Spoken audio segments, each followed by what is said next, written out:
Hello everyone, আমি রায়া আর আমি চলে এসেছি আজকে তোমাদের সাথে শেয়ার করতে অন্য একটা ভিডিও।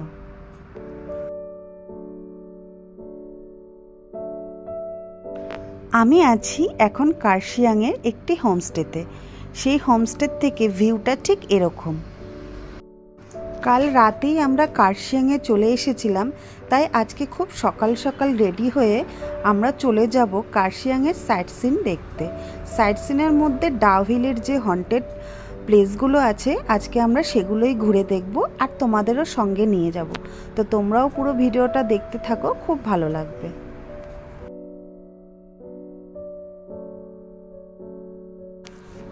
আমরা যেই হোমস্টেটায় ছিলাম সেখান থেকে ডাউ হিলের দূরত্ব মাত্র 20 মিনিট।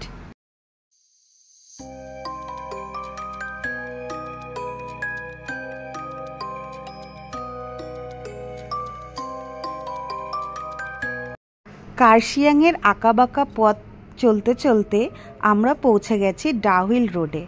এখান থেকে সবার প্রথমে আমরা যাব ডাউ হিল ইকো পার্কে। তো চলো তোমাদেরও দেখাই পার্কটা কেমন।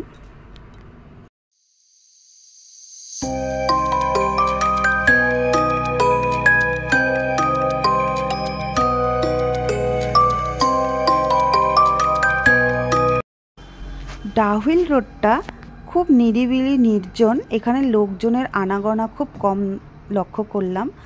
তো এই ফাঁকা রাস্তায় একটু গা ছমছম করছিল, সবারই করবে, তার জন্যই হয়তো এটাকে হন্টেড প্লেস বলা হয়।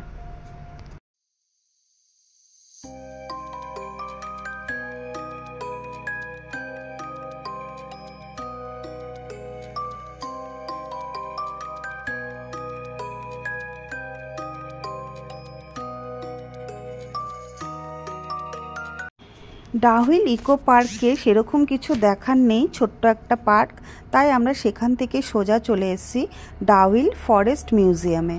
আর এখানে ফোনের নেটওয়ার্ক খুব কম আছে, তাই তোমরা ম্যাপ দেখে যেতে পারবে না, কাউকে জিজ্ঞাসা করেই তোমাদের স্পটগুলোতে আসতে হবে।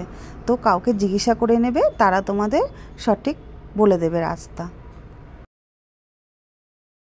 এখন আমরা দাঁড়িয়ে আছি ডাউ হিলের ডেথ রোডে। তোমরা হয়তো বিশ্বাস করবে না, আমরা যেতে যেতে হঠাৎ করে থমকে দাঁড়িয়ে গেছি, গাটা হঠাৎ করে ভার হয়ে গেল, জানি না কেন হলো, হয়তো সবার মুখে শুনেছি তার জন্যই, জায়গাটা ভৌতিক তো তার জন্যই হয়তো হয়েছে। তো জায়গাটার মধ্যে কিছু তো একটা আছে।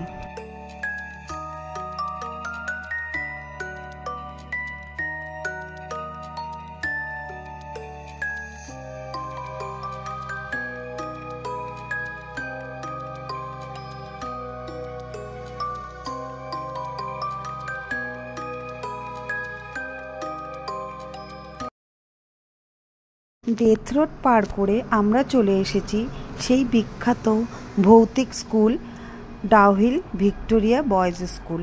তো তোমাদের বলে রাখি, এখন এই স্কুলে ট্যুরিস্টদের অ্যালাউ করছে না, কেননা এখানে কোনো কারণবশত হয়তো অ্যালাউ করছে না। তো আমরা একটু আগে পর্যন্ত গেছিলাম, ওখানে গার্ড দেওয়া ছিল, তো গার্ডরা অ্যালাউ করছিল না, তবুও আমি একটু রিকোয়েস্ট করে সামনে অবধি গেছি। তো তোমাদের দেখাচ্ছি, চলো।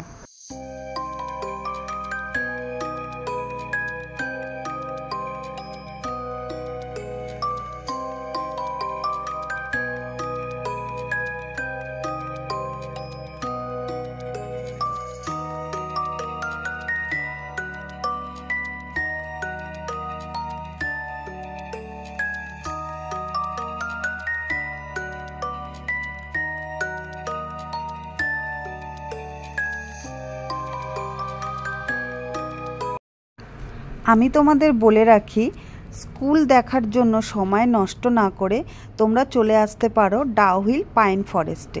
এই ফরেস্টে ঢুকতে গেলে 20 টাকা করে টিকিট নেয়, এবং এত সুন্দর জায়গাটা, এখানে তোমাদের একটু হরর ফিল হবে, আর তোমরা অনেকক্ষণ সময় কাটাতে পারবে, ফটো ভিডিও সব করতে পারবে।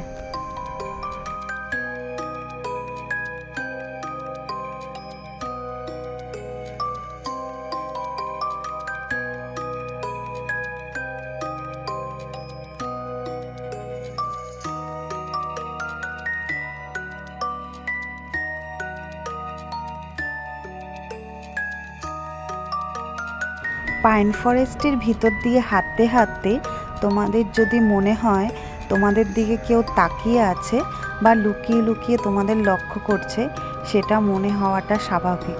কেননা জায়গাটার মধ্যে একটা ভৌতিক ব্যাপার আছে, গা ছমছম ব্যাপারটা আছে। তো তোমরা এই পাইন ফরেস্টে আসলে সেটা ফিল করবে। আচ্ছা বলো তো, তোমরা কারা কারা ডাউহিলে এই হন্টেড প্লেসগুলো ঘুরেছো আর তোমাদের সাথে কি এক্সপিরিয়েন্স হয়েছে, তোমরা কি ফিল করেছো, আমাকে প্লিজ কমেন্ট করে জানিও।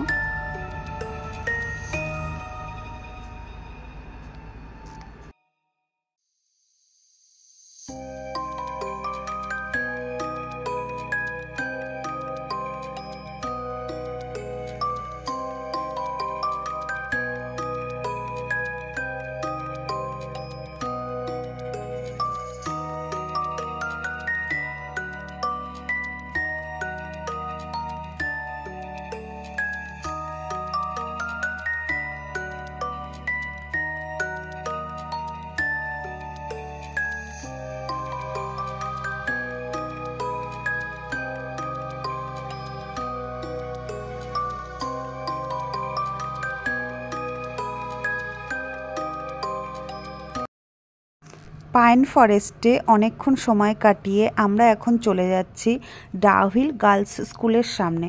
তো আমি জানি না এই স্কুলটা হন্টেড কিনা, তবুও আমি তোমাদের দেখিয়ে দিচ্ছি। স্কুলটা খুব সুন্দর।